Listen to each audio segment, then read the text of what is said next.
Excelentísimo Señor, buen Padre Celestial, que moras en lo alto de los cielos, esta mañana agradecemos por la vida que tú nos facilitas, Señor, y te pedimos que tú nos acompañes a lo largo, no solamente de este día, Señor, sino a lo largo de la semana, y que seas con nosotros en nuestras diferentes actividades, Padre. Regálanos sabiduría, regálanos inteligencia para poder tener el don de el estudiante, Señor, para poder ser mejores aprendices de esto que tú tienes preparado para nosotros. Estamos en tus manos, Señor, y te pedimos esto en el precioso nombre del Hijo de tu amor, Cristo Jesús. Amén. Pues gracia y paz, amados hermanos, vamos a iniciar nuestra clase de esta mañana. Hasta el día de hoy, quiero comentarles que hemos visto de manera total y absoluta todos y cada uno de los puntos que nos hemos propuesto estudiar. Hemos visto hasta hoy, bueno, pues la introducción y los conceptos iniciales y generales de lo que es teología. De la misma manera, hemos tenido ya una clase que habla que fue la última de introducción al quehacer teológico. Hemos visto el desarrollo histórico de la teología, los principales teólogos del siglo XX, introducción a teólogos y la teología y los principales corrientes teológicas. Y hablando de estas principales corrientes teológicas, pues estas últimas clases que nos quedan, que sería la de hoy, la del próximo miércoles, la del próximo lunes y la de el miércoles de la siguiente semana, pues estaremos viendo en lo particular algunas teologías, como hoy veremos lo que es la teología católica y también una parte de la teología inmigrante. Y posteriormente estaremos viendo la teología feminista y un poco de la teología de la liberación, así como este, la ecoteología, ¿no? Y cuáles son sus principales aportes a, a toda esta materia que hemos tenido. Recordarles solamente que nuestras tareas han sido, pues, creo yo que no tantas, es investigar y definir algunas palabras, y esto es simple y sencillamente pues para tener un mejor acervo en el conocimiento y en el estudio. Posteriormente es estudiar, bueno, leer el capítulo número 1 del libro que es La Teología de Justo L. González y empezar a prepararnos para nuestros trabajos finales, que es tomar una diapositiva de cada una de las presentaciones que hemos tenido de clase y explicar por qué nos interesó y poder así armar de alguna manera nuestra propia definición y nuestra propia conjugación de lo que comprendemos por teología, ¿no? Y, y hacia el final realizar un video, máximo 10 minutos, explicando la teología y su relación con alguna de las materias. Recordemos que las principales ciencias o materias con las que se relaciona de forma adyacente a la teología es la historia, es la ética, es la filosofía, y estas son las principales con las que se relaciona la teología, ¿no? Bien, pues vamos a iniciar nuestra clase del día de hoy.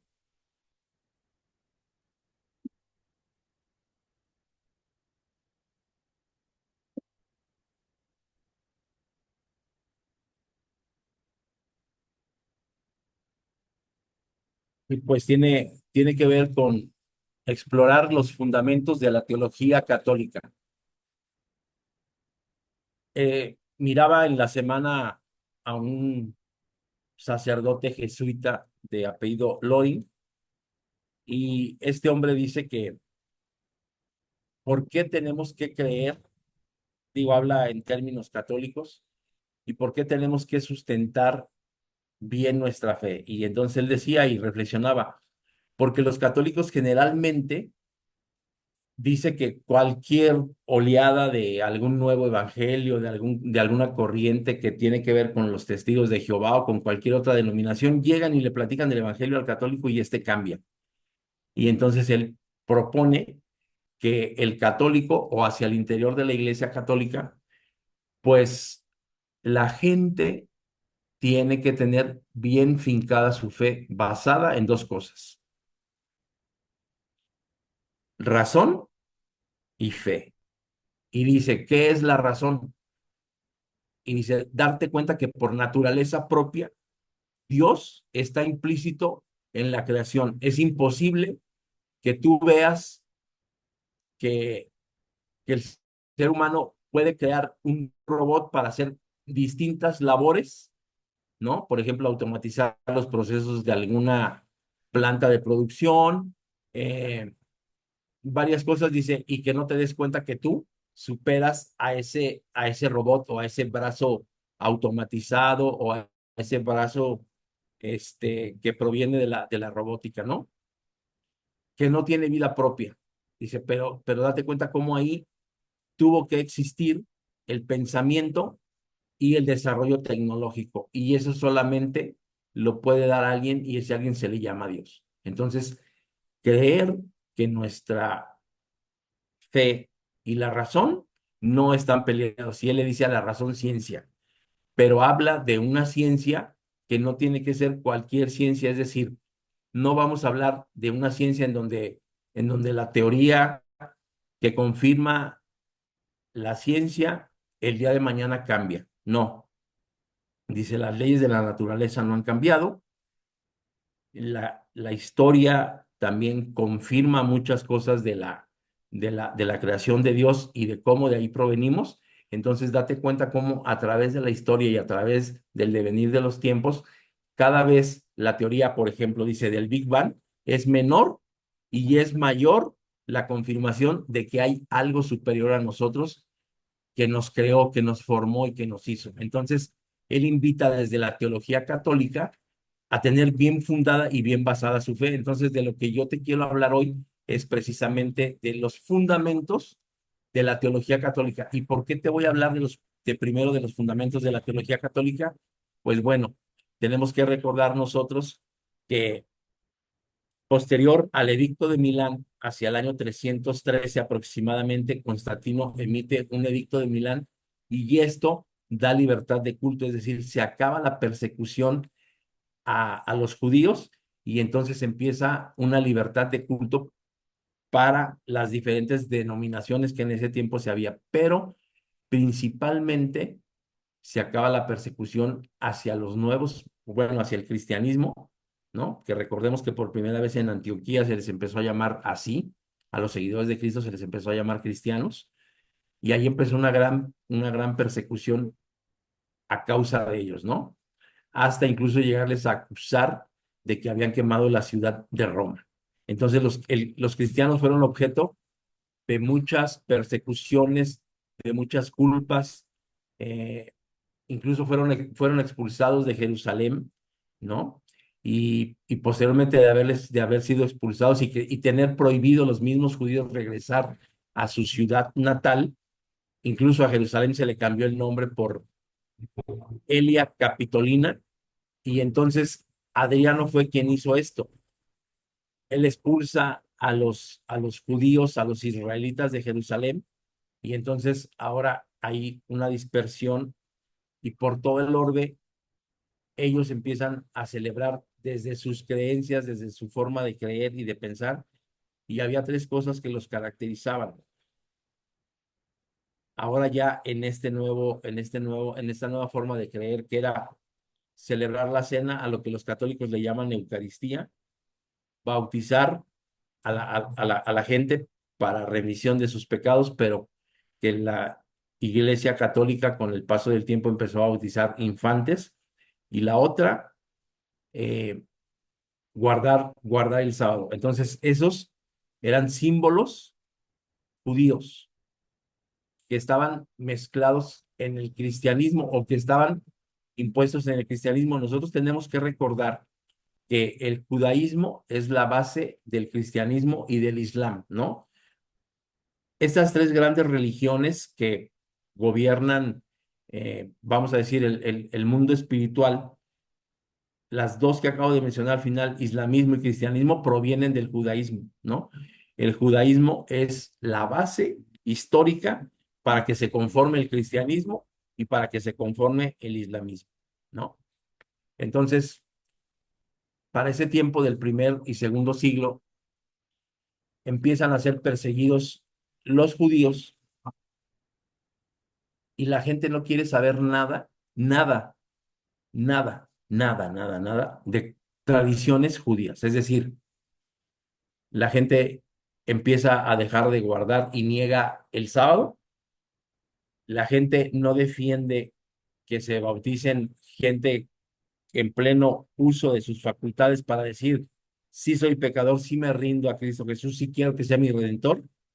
Eso se le prohíbe a la gente. Y también la cena del Señor no se celebra tal y cual se empezó a celebrar como la celebraba Jesús y sus discípulos, pero se sigue celebrando, ¿no? Entonces, esto es lo que vamos a ver ahora, de lo que vamos a hablar, de esta teología católica histórica que en apariencia empezó a ser como la primera, ¿no? Pero obviamente históricamente tú y yo sabemos que el cristianismo es desde antes de la Iglesia Católica y se le llama, o bueno, o los católicos dicen somos cristianos porque Cristo Jesús es el centro del culto católico, Cristo Jesús es el centro del culto cristiano, Cristo Jesús es el centro del culto protestante, Cristo Jesús, hablando ya de otras denominaciones, no es el centro de la teología de los testigos de Jehová. Cristo Jesús no es el centro de la teología de los mormones. Cristo Jesús no es el centro de la teología de la luz del mundo. Entonces, sí habemos todo un mundo del protestantismo por nuestras características, cuyo centro de adoración y cuyo centro de reunión es Cristo Jesús, ¿no? Sobre todo el protestante, ¿no? El protestante no tiene que ver con que sea seguidor de Lutero o con que sea seguidor de Calvino, que sea seguidor de la Iglesia Reformada, no tiene que tener ciertas características que ya lo vimos, como creer que solamente la Biblia es palabra de Dios, como creer y entender que solamente por fe se agrada y se llega a Dios, como entender que solamente la gracia salva, como entender que solamente Dios es el creador y entender que solamente a Cristo Jesús es la gloria y la honra. Estas cinco solas son las que caracterizan al protestantismo, ¿no? Bueno, en esta presentación nos adentraremos en los fundamentos de la teología católica desde sus raíces históricas, no bíblicas. No confundamos la cátedra con nuestros dogmas de fe hasta el mundo contemporáneo. Exploraremos las fuentes de la fe, obviamente de su fe, de la fe de la Iglesia Católica, los grandes teólogos cómo han moldeado el pensamiento católico y las creencias fundamentales que sustentan que algo que es bien claro, sus tradiciones. Esta iglesia está basada en tradiciones propias, en tradiciones creadas por ellos, no en tradiciones de la iglesia primitiva. Fuentes de la teología católica, en primer lugar, las escrituras, la tradición y el magisterio. Y aquí tendríamos que recordar, ¿no? Las escrituras para ellos, la Biblia como palabra inspirada de Dios es la base fundamental de la teología católica, con una diferencia.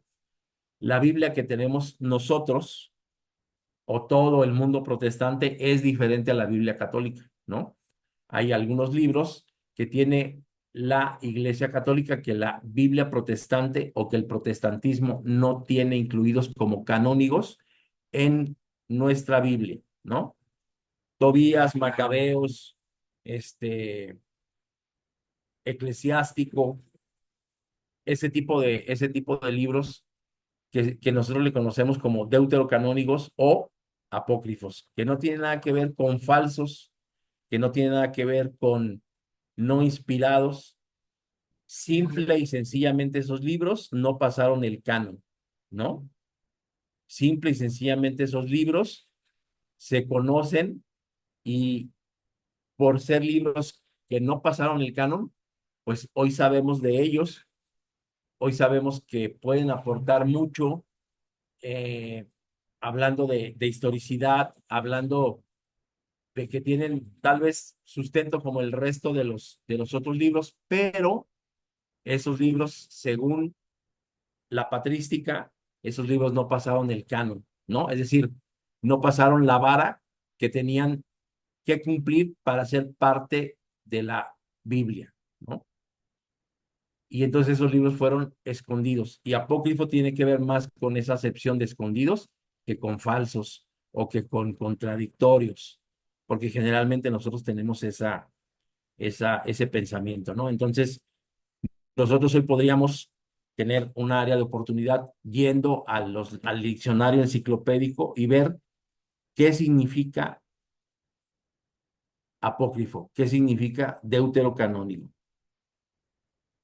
Bien, la tradición viva, la enseñanza y la comprensión de la fe a lo largo de los siglos es una fuente clave de ellos. Y luego el magisterio de la Iglesia. El liderazgo y la guía del Papa y los obispos son esenciales para interpretar y aplicar la doctrina. Y aquí hay dos cosas que tenemos que comentar. Históricamente, había tres seminarios. Uno de ellos era totalmente legalista, que tiene que ver con Cartago. De Cartago proviene el padre de la teología que se llama Tertuliano, que se llamó Tertuliano. Él fue parte de la patrística. Existía otro seminario que tenía que ver con la gente de Alejandría, y la gente de Alejandría tenía un conocimiento bastante universitario, pero sobre todo alegórico. Y los principales exponentes de la gente de Alejandría o del seminario de Alejandría, pues es Orígenes de Alejandría, por ejemplo, quien es fundador y estratificador de la teología sistemática, ¿no? Clemente de Alejandría, Orígenes también de Alejandría, Filón de Alejandría, todos ellos judíos, pero ellos aportaron el seminario que estaba basado en en el conocimiento universitario para su época, ¿no? Y hubo un tercer seminario que tenía que ver con Antioquía, ¿no? Y ese tercer seminario, ¿qué aporta? Pues bien, aporta un conocimiento y una vivencia de la Biblia basadas en experiencias de amor. ¿Y por quién está conocido? Pues hoy tenemos conocimiento histórico de que Pablo es el principal dador y conocedor y precursor de de este seminario que está basado en el amor. No hay judío, no hay griego, ahora todos tienen cabida y pertenencia en el cristianismo, en aquella religión en la que Pablo hablaba desde el areópago al Dios no conocido, ¿no? Entonces, el magisterio de la iglesia se da cuando Oriente, es decir, cuando el Imperio Romano empieza en decadencia y el Occidente y el Oriente rompen, ¿no? El Oriente, como la iglesia copta y como la iglesia ortodoxa, se quedan con una forma de ser que no tiene que ver con el magisterio, sino tiene que ver con gente colegiada, es decir, ellos tenían una especie de concilio, una especie de consejo que decían quién podía ser pastor, quién podía ser obispo, quién podía ser este diácono, quién podía pertenecer a la iglesia. Y obviamente le hacían más que exámenes, pues le preguntaban al respecto de puntos o de dogmas de fe que para ese tiempo se manejaban, ¿no? Como qué pensaban alrededor de la Trinidad, qué pensaban alrededor de el origen o de la esencia de Jesús, qué pensaban sobre el amor, qué pensaban sobre todo este tipo de cosas, y entonces los hacían parte de la iglesia, a diferencia de la iglesia occidental, que empezaron a tener líderes tipo un papa, y el papa designaba quiénes eran los obispos, quiénes eran los sacerdotes, y solamente ellos tenían acceso a las escrituras y a la palabra de Dios. Caso contrario de la Iglesia Oriental, que estaba abierta a que cualquier padre de familia, a que cualquier paterfamilia pudiera ser el intérprete y aquel que enseñaba las escrituras, ¿no? Entonces, eso es el magisterio de la iglesia. Y aquí está la diferencia cuando el imperio romano se desquebraja y entonces empieza a haber esta separación entre Oriente y Occidente. Grandes teólogos católicos a lo largo de la historia. Ini- Inicialmente, pues los padres de la iglesia, ellos se los adjudican figuras como Agustín de Hipona. Y bueno, quiero comentarte aquí que Agustín de Hipona fue uno de los defensores de la celebración de la Cena del Señor, como tú y yo la conocemos, o como tú y yo es más aceptado que se conozca, ¿no? Él defendía que la, que la cena se celebrara el 14 de Nisan, que fuera una sola vez al año, que se participara con pan sin levadura, que fuera con vino, o sea, es decir, con jugo de la uva, y posteriormente a ellos les empezó a interesar muy poco, ¿no? Es, es un símbolo, pero después es parte esencial del cuerpo místico de Cristo Jesús y empiezan a creer en esto que ellos le llaman la transubstanciación, ¿no? Entonces, Agustín de Hipona, Tomás de Aquino, sientan o fueron quienes sentaron las bases de la teología católica, ¿no? Posteriormente a estos pertenecen a la patrística y posteriormente vienen los escolásticos, es decir, estos que ya son estudiados, estos que ya tienen una formación muy distinta a la patrística, ya son más estudiados, ya empiezan a pensar y a ver la teología desde una manera social, desde una manera filosófica, desde una manera, pues también política y desde una manera distinta a los primeros padres, porque recordemos que en ese tiempo hubo momentos de transición muy importantes en la patrística, ¿no? Por qué de transición? Pues porque la gente se estaba separando. Tendremos oportunidad de verlo en historia del cristianismo. La gente se está separando de las tradiciones y de todo lo que tenga que ver con el judaísmo, porque en ese tiempo la gente que parecía o que practicaba ritos o tradiciones tipo judaicas le costaba la vida, o eran expulsados, eran señalados, eran perseguidos. Entonces, la escolástica ya es desde una diferente forma de ser. En el tiempo de la escolástica, claro que prevalece y claro que permanece gente que no pertenece a lo que ahora se le conocería como Iglesia Católica. Ya estamos hablando del tiempo medieval, es decir, de la Edad Media. Entonces, hacia la Edad Media, cuando estemos en clases de historia del cristianismo, veremos la influencia de Pedro Baldo, veremos la influencia de los anabaptistas, veremos la influencia de los contrarreformadores, y ahí nos vamos a dar cuenta cómo ya la cuestión de estudio ya está un poco más estructurada. Entonces, escolásticos como Anselmo de Canterbury y como Duns Scoto profundizaron en la filosofía y la fe, ¿no?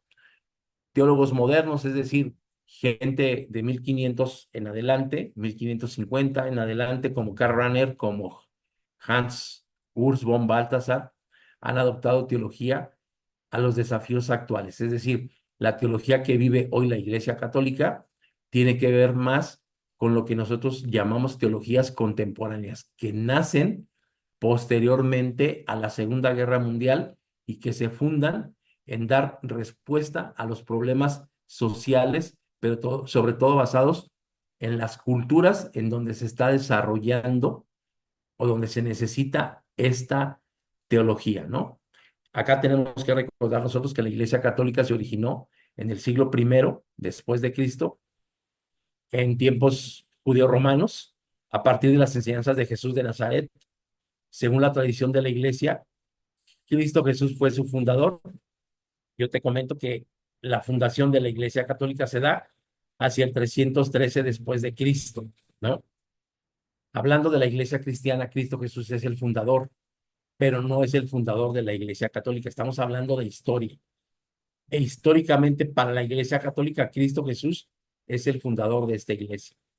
El término de católico se empezó a utilizar por primera vez en la carta a los esmirniotas. El padre de la iglesia, Ignacio de Antioquía, alrededor del 115 después de Cristo, es que le empieza a llamar católico a todo cuanto tiene que ver con una iglesia. Y le llama católico en el sentido de que el mundo que se conocía estaba total y absolutamente permeado por esta religión, ¿no? Y católico tiene que ver con universalidad en el sentido de uniformidad, en el sentido de homogeneidad, no en el sentido que hoy podemos determinar católico, que tiene que ver con universal, ¿no? Porque católico hoy, hablando de que es universal, no, pues entonces hasta Dios es católico, entonces hasta los planetas son católicos, entonces hasta los marcianos son católicos, ¿no? El estricto sentido, el strictus sensu de la palabra católico tiene que ver con la religión dominante en tiempos del mundo como se conocía, ¿no? El Imperio Romano se conocía desde Alemania hasta la parte norte de África, pasando obviamente pues por Turquía, por Anatolia, por Capadocia, por todos esos lugares, por el Medio Oriente y bajando hacia la parte esta de África, llegando hasta Etiopía. Entonces, ese era el Imperio Romano y, y toda vez que había una uniformidad de creencia basado ya en que el Imperio Romano gobernaba todo ese mundo o toda esa parte de lo que hoy conocemos del mundo, pero para ese entonces era la totalidad del mundo, pues se le llamó católico, teniendo que ver por la universalidad, universalidad como uniformidad, ¿no? En el año 313 el emperador Constantino promulga el Edicto de Milán y ahí declara que el cristianismo como religión oficial del Estado y concede a los cristianos la libertad de culto.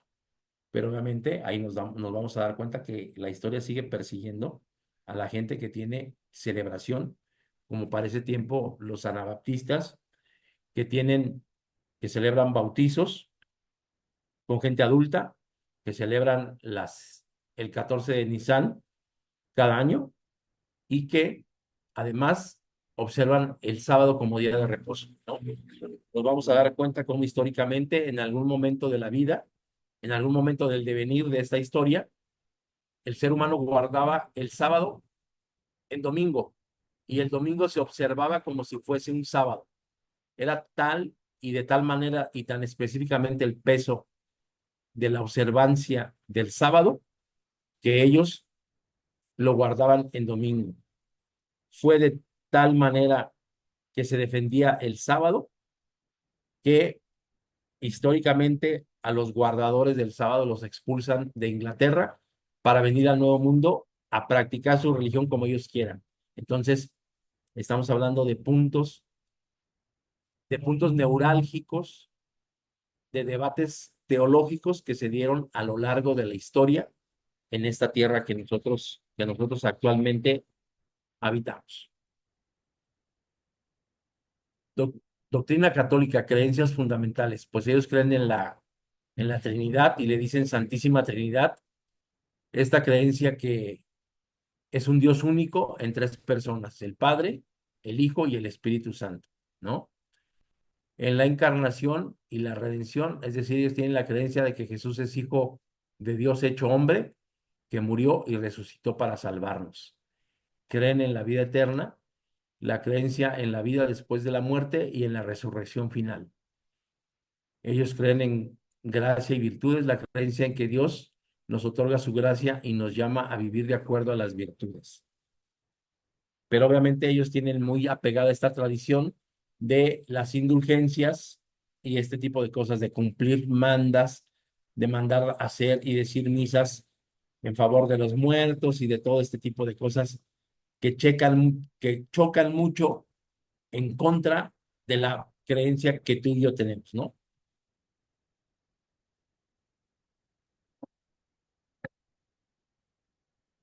Y, y sobre todo en la tradición esta de canonizar santos y de creer y de entender que ellos son generadores de milagros, ¿no?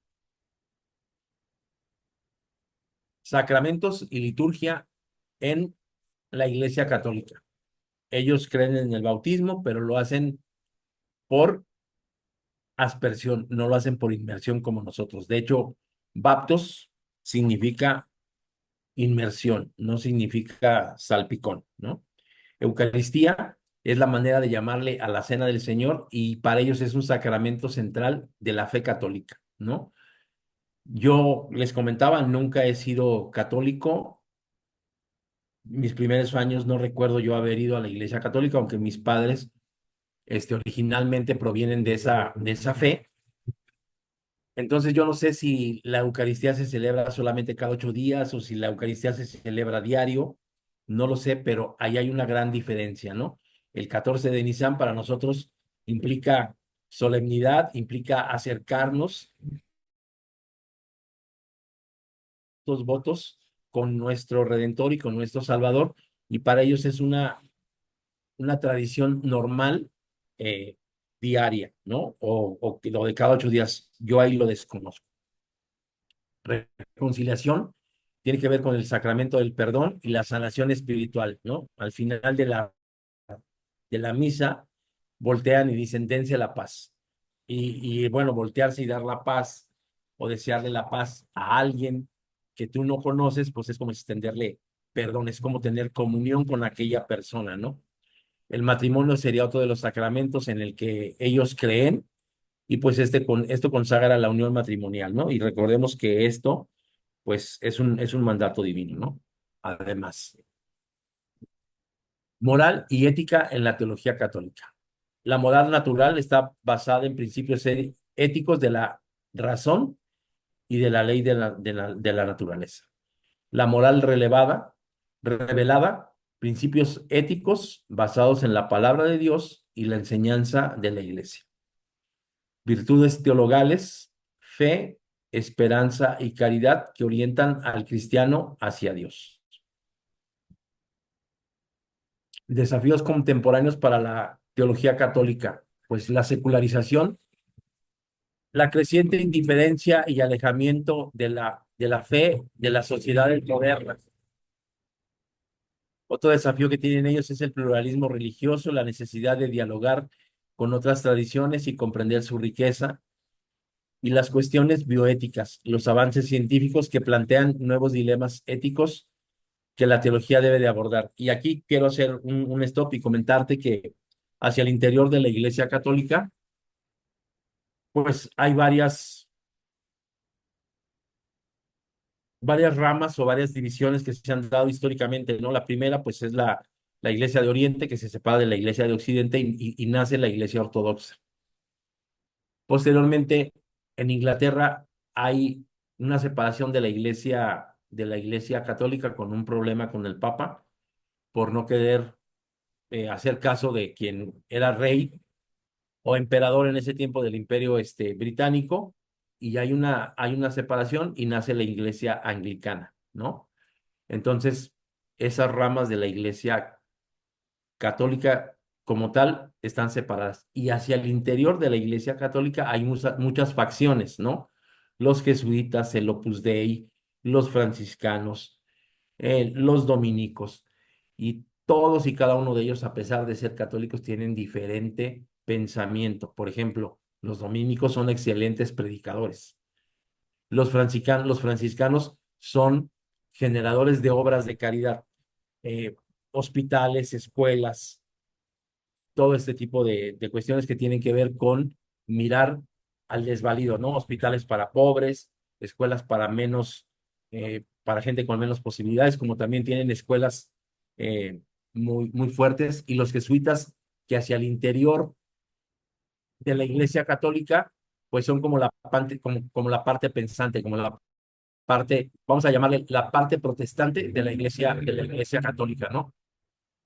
Y también existe el Opus Dei, que pues dentro de la Iglesia Católica pues son como los católicos más, de esos que tú y yo decimos de hueso colorado, esos que son más apegados a la tradición, esos que son más apegados a las dogmas y a los ritos y todo eso, y además que mandan hacia el interior de la Iglesia Católica y que son muy poderosos, pues es el Opus Dei. Entonces, hacia el interior de la Iglesia Católica hay una complicación o quiero decir, no quiero decir esta palabra, pero es como una maraña, es decir, un conjunto de cuestiones enredadas y que se entrelazan entre sí, pero que tienen sus facciones y que tienen muy claramente determinado quiénes son, de dónde provienen y para qué son, ¿no? Entonces, franciscanos se dedican a las obras que tienen que ver en beneficio de los pobres o en beneficio de la población. Los jesuitas, que son como la parte pensante y teológica de la Iglesia Católica. El Opus Dei, que tiene mucho dinero, pero que también tiene una influencia muy pesada hacia el interior del Vaticano, ¿no? La anglicana, que es una iglesia tipo católica, pero que solamente tiene sus formas de creer y aplica en Inglaterra, y la ortodoxa, que implica con los rusos o que aplica con los rusos, con los griegos y con la parte oriental, es decir, en Jerusalén hay una iglesia ortodoxa, eh, las iglesias católicas de Etiopía, que se llaman coptas, pues tienen esta tradición ortodoxa, ¿no? Bien, la conclusión de esta teología, la relevancia de la teología católica de hoy. Esta teología católica, con sus sólidas raíces históricas y su riqueza de pensamiento, sigue siendo una fuente vital de inspiración y de guía para los fieles en el mundo católico. Aunque enfrenta importantes desafíos, su mensaje de amor, de esperanza y verdad permanece tan relevante hoy como lo ha sido a lo largo de los siglos, ¿no? Estamos hablando de la teología católica.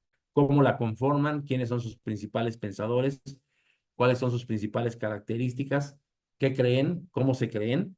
Ellos no son dueños del cristianismo. Ellos se dicen ser formados por Cristo Jesús, pero tú y yo sabemos históricamente que Cristo Jesús, primero, vino a establecer el reino de Dios y su justicia. Pablo establece, hablando en las diferentes sinagogas, así como lo hacía Cristo Jesús, se paraba en las sinagogas y enseñaba, y nosotros hoy tendríamos que hacer una diferenciación entre lo que era el templo, es decir, el tabernáculo, el templo de Salomón, las sinagogas y posteriormente lo que hoy conocemos como iglesia, ¿no? Cristo Jesús jamás asistió a una iglesia en Jerusalén. Cristo Jesús jamás asistió a una iglesia en Judea o en Belén o en Nazaret. Cristo Jesús vino a proclamar y a predicar el año agradable de Dios, a establecer con sus bases sólidas de milagros, de valores, el reino de Dios y su justicia en la tierra. Posteriormente, el ser humano, Pablo, los discípulos, los apóstoles, pues empiezan a hablar en casas, ¿no?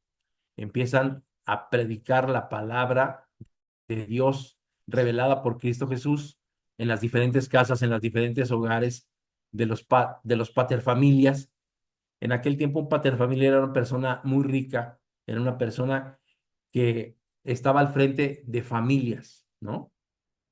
Entonces se tenía esa oportunidad de hablarle al pater familias y entonces muy rápidamente la gente empezaba a comulgar con el pensamiento que para ese entonces era incipiente y se le llamaba cristiano a manera de burla. Pero pasan los años y entonces se conforma una iglesia y esto se le empezó a llamar originalmente, si tú y yo nos damos cuenta en los evangelios, no se habla de la iglesia de Dios como tal, como lo vemos en las cartas paulinas, que escribe cartas Pablo y dice a la iglesia de Dios que está en Éfeso, a la iglesia de Dios que está en, en Gálatas, a la iglesia de Dios que está en Tesalónica, porque para ese tiempo ya habían pasado varias generaciones, a saber, la generación de los discípulos de Jesús, la generación de los discípulos de los apóstoles de Jesús, la generación en donde Bernabé, por ejemplo, empieza a evangelizar y termina de evangelizar a Pablo, y posteriormente sigue la generación de Tito, de Timoteo, de Filemón, de Epafras, de todos ellos, y entonces, para ese entonces, 100 años después o 100 años, sí, 100 años después de Cristo, de lo que nosotros entendemos como el antes de Cristo y el después de Cristo, se empieza a dar lo que es la iglesia, pero no la iglesia católica, la iglesia de Dios. Así dice la palabra de Dios. Entonces, tenemos que empezar a comprender y a entender cuál es el origen de la iglesia también, ¿no? Es parte de la teología que nosotros estamos viendo y estamos viviendo. Hasta aquí voy a dejar de compartir, pero hemos de recordar que históricamente, bueno, que la teología está basada en la historia y que históricamente esto tiene un peso muy específico en el conocimiento de lo que hoy nosotros entendemos y comprendemos como teología, ¿no? Vamos a pasar a lo que es la teología del migrante. Y pues bueno, comentarte que la teología del migrante es un fenómeno global en la actualidad, ¿no? El fenómeno de la migración actualmente afecta a una muy buena parte del globo terráqueo, cerca del 2,3%, el 2,4% de la población mundial vive fuera de su país natal, ¿no? Esto significa cerca de 184 millones de personas. Estas cifras nos muestran cómo la migración se ha convertido en un desafío urgente para el desarrollo mundial, en parte por causas como los cambios demográficos divergentes y el impacto climático. Esto afecta las brechas del bienestar de la población. Y aquí te quiero comentar no solamente que impacta por cuestiones de clima, tal vez la gente emigra por cuestiones de clima, como pasa, por ejemplo, con México. México de diciembre a marzo existen, por ejemplo, aquí en el estado de Jalisco hay un pueblo que se llama Ajijic y una colonia en Guadalajara que se llama Las Fuentes, en donde cerca de 15,000 americanos vienen a pasar esta temporada invernal, ¿no? De diciembre a marzo, ellos bajan para, para pasar un invierno de forma diferente. Pero ¿qué crees? Ellos regresan a su lugar de origen y no tienen mayor problema porque ellos tienen un poder adquisitivo muy interesante y regresan. Pero hay gente que, por ejemplo, en un lugar seco, en una estepa, en donde no hay lluvia, en donde solamente hay sequía, pues entonces no hay alimento y entonces la gente tiene que emigrar. Y la emigración no se da solamente por cuestiones de hambre, sino se da por cuestiones sociales, por cuestiones de guerra, por cuestiones de genocidios, por cuestiones de que no hay oportunidades en los países. Y aquí sí nos damos cuenta, pues todo lo que está en blanco son países de donde generalmente se migra a otros lugares, ¿no? Y los temas por los cuales se migra son muy, muy, muy, muy diversos, ¿no? Tiene que ver por conflictos armados, tiene que ver por inestabilidad político social, incluso tiene que ver por alguna catástrofe natural, como también tiene que ver por sequías o hambrunas. Y aquí están los principales. Todo lo que está en verde son los principales destinos a donde la gente va a buscar una nueva tierra, una nueva oportunidad, ¿no? Y la migración tiene que ver por conflictos bélicos, por inestabilidad social, por hambrunas o hasta por catástrofes naturales, ¿no? Actualmente, pues vemos como países como Venezuela, que están precisamente en problemas sociales, pues están emigrando a otros lugares, ¿no? Eh, Vemos como países, por ejemplo, aquí abajo como Senegal, como Etiopía, como estos países en donde se padece el hambre, como Somalia, los somalíes también tienen problemas de hambre, es decir, de escasez, de sequías, ellos migran a otros lugares. Y principalmente, pues, los africanos tratan de llegar a Europa, ¿no? Así como los mexicanos tratan de brincar a los Estados Unidos, pues los africanos tratan de irse a lugares de Europa. Hace algún tiempo los españoles brincaban hacia Francia por lograr una mejor estabilidad social y mayor prosperidad. Hoy mucha gente, por ser España un país total y absolutamente de primer mundo, pues es buscado para, para vivir y ahí desarrollarse. Mucha gente de otros lugares llegan a algunos países de Europa, algunos países de América, y aquí quiero comentarte yo algo, por ejemplo, la migración es un fenómeno bien complicado porque no solamente es ir a buscar una nueva, una nueva oportunidad, es ir a encontrarte con diferentes formas de racismo, es ir a encontrarte con diferentes formas de clasismo, es ir a encontrarte con gente que habla un idioma distinto al tuyo, es ir a encontrarte incluso en un país en donde se cree y se tienen creencias religiosas de diferente manera y sobre todo es abandonar tu lugar de origen, es abandonar tu lenguaje, es abandonar tus tradiciones, es abandonar el lugar en donde tú te sientes o hasta ese día te sentías pleno y te sentías seguro y te sentías identificado. Es como perder tu personalidad, es como dejar tu ser, o sea, tu propio ser en el sentido de vivir, en el sentido de tu expresión, en el sentido de tu persona. Es como dejar todo eso que eres para convertirte en alguien nuevo, ¿no? Entonces, ser emigrante es una decisión bien complicada. Principales temas de la migración. La primera tiene que ver con la economía.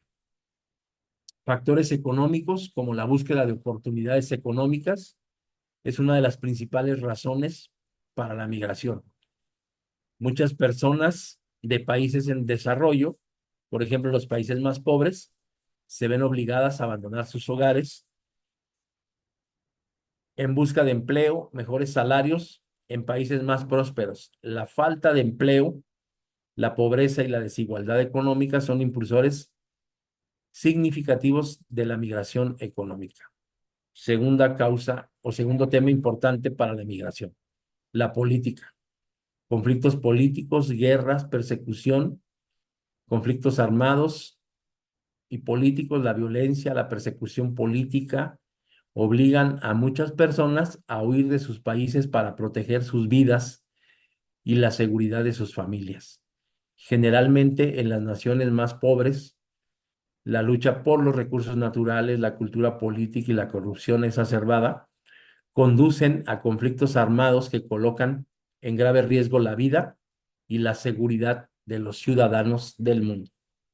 La otra es el clima, el cambio climático, los desastres naturales, ¿no? Cada vez vemos más ciudades inundadas, cada vez vemos más regiones y países en sequía, cada vez vemos más lugares en donde las carencias por cuestiones de transporte, por cuestiones de vías de comunicación, ya no se dan tanto o están destruidos por los desastres naturales, sequías, inundaciones, tormentas, hoy tornados, huracanes, están causando estragos en diferentes partes del mundo.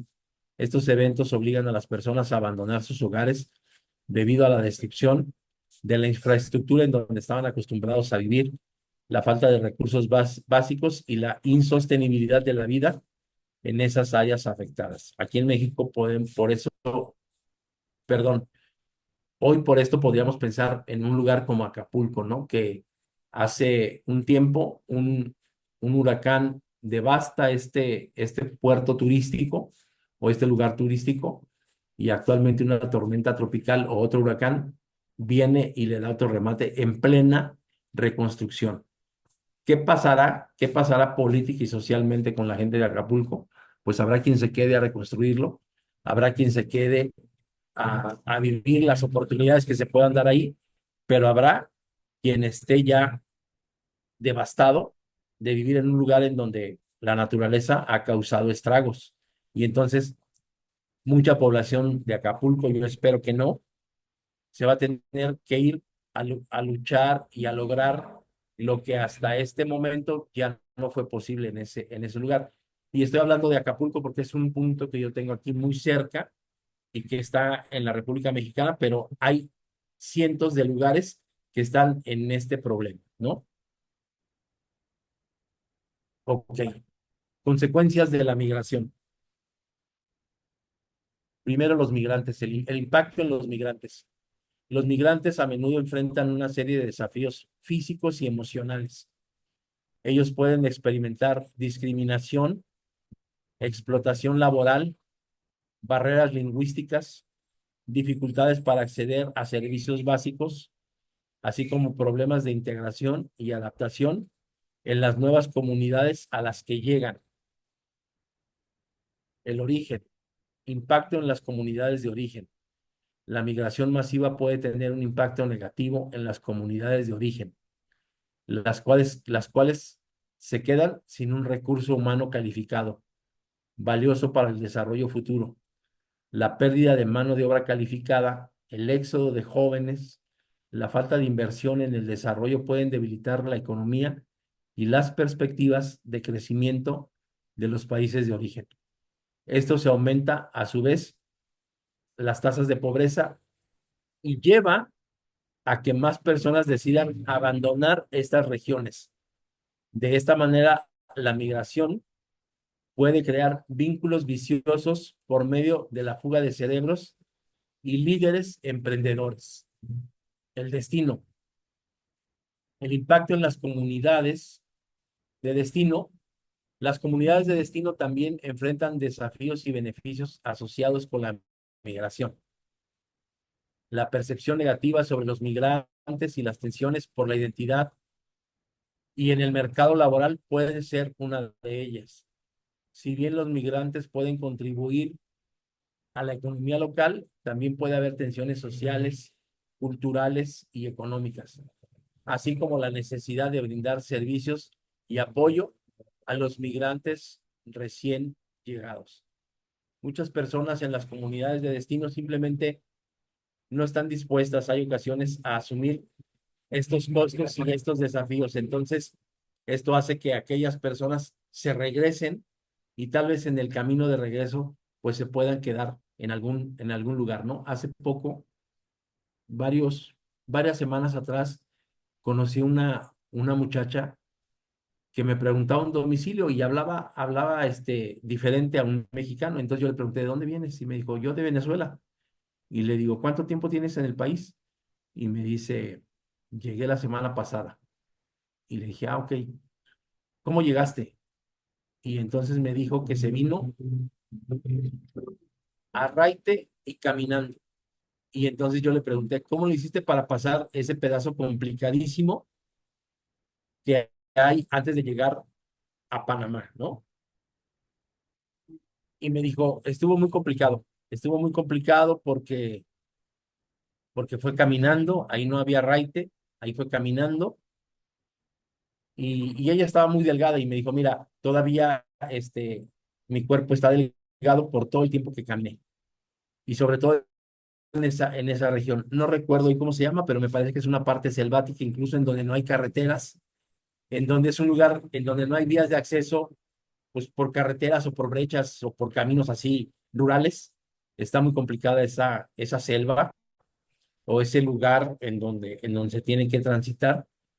Y a mí me pareció muy impresionante que alguien de 22 años, sobre todo solo, haya emigrado desde Venezuela y ya esté en México, ¿no? Si es complicado que un salvadoreño o que un hondureño atraviesen la frontera con Guatemala, con El Salvador, con Chiapas, bueno, con México y posteriormente lleguen hasta Estados Unidos. Ahora imagínate una muchachita venezolana que viene huyendo de las pocas probabilidades de su país. Y te digo, una muchachita porque yo no me encontré con un grupo, pero lo mismo pasa que te puedas encontrar a 15 personas que a 200 que vienen huyendo de su país y vienen huyendo no porque los persigan, sino porque hay hambre, porque no hay trabajo, porque requieren un mayor, una mejor economía, un mejor sustento, pero no sé si tú recuerdas que hace poco a unos hondureños les querían dar de comer frijoles aquí en México, ¿no? Eran como 300 que pasaron por aquí. Y entonces una hondureña dijo, es que yo no estoy acostumbrada a comer frijoles, yo no quiero comer frijoles. Entonces hay gente que está decidida a atravesar kilómetros y kilómetros, pero no están decididos a comerse lo que se encuentra, a participar de lo que hay. Entonces esto trae conflictos hacia el interior, primero personales y posteriormente conflictos tal vez que pueden desencadenar un problema mayor. Quiero dejar hasta aquí este momento para que empieces a darte cuenta cómo la teología no es cuestión de fe. La teología tiene que ver con los problemas sociales y con los problemas culturales del ser humano.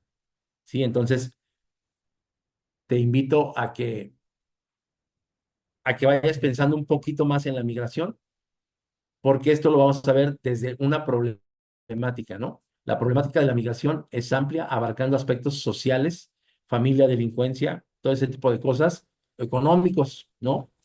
Remesas, por ejemplo, aquí en México hay un estado, Zacatecas, que la mayor parte de los hombres viven en Estados Unidos o se fueron a trabajar al norte. ¿Y trabajan en qué trabajan? En lavar platos, en piscar fruta, es decir, en las cosechas, en, en trabajos, como dijo el presidente Fox, que ni la gente de color quiere hacer.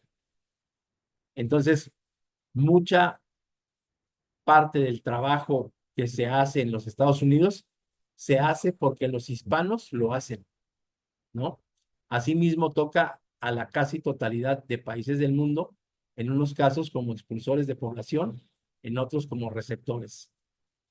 México, tal vez por sus condiciones económicas, no es un expulsor, pero es alguien que tiene fuga, mucha fuga de mano de obra, pero también es un país en donde transita mucho migrante que viene de países de más abajo que van a buscar el sueño americano.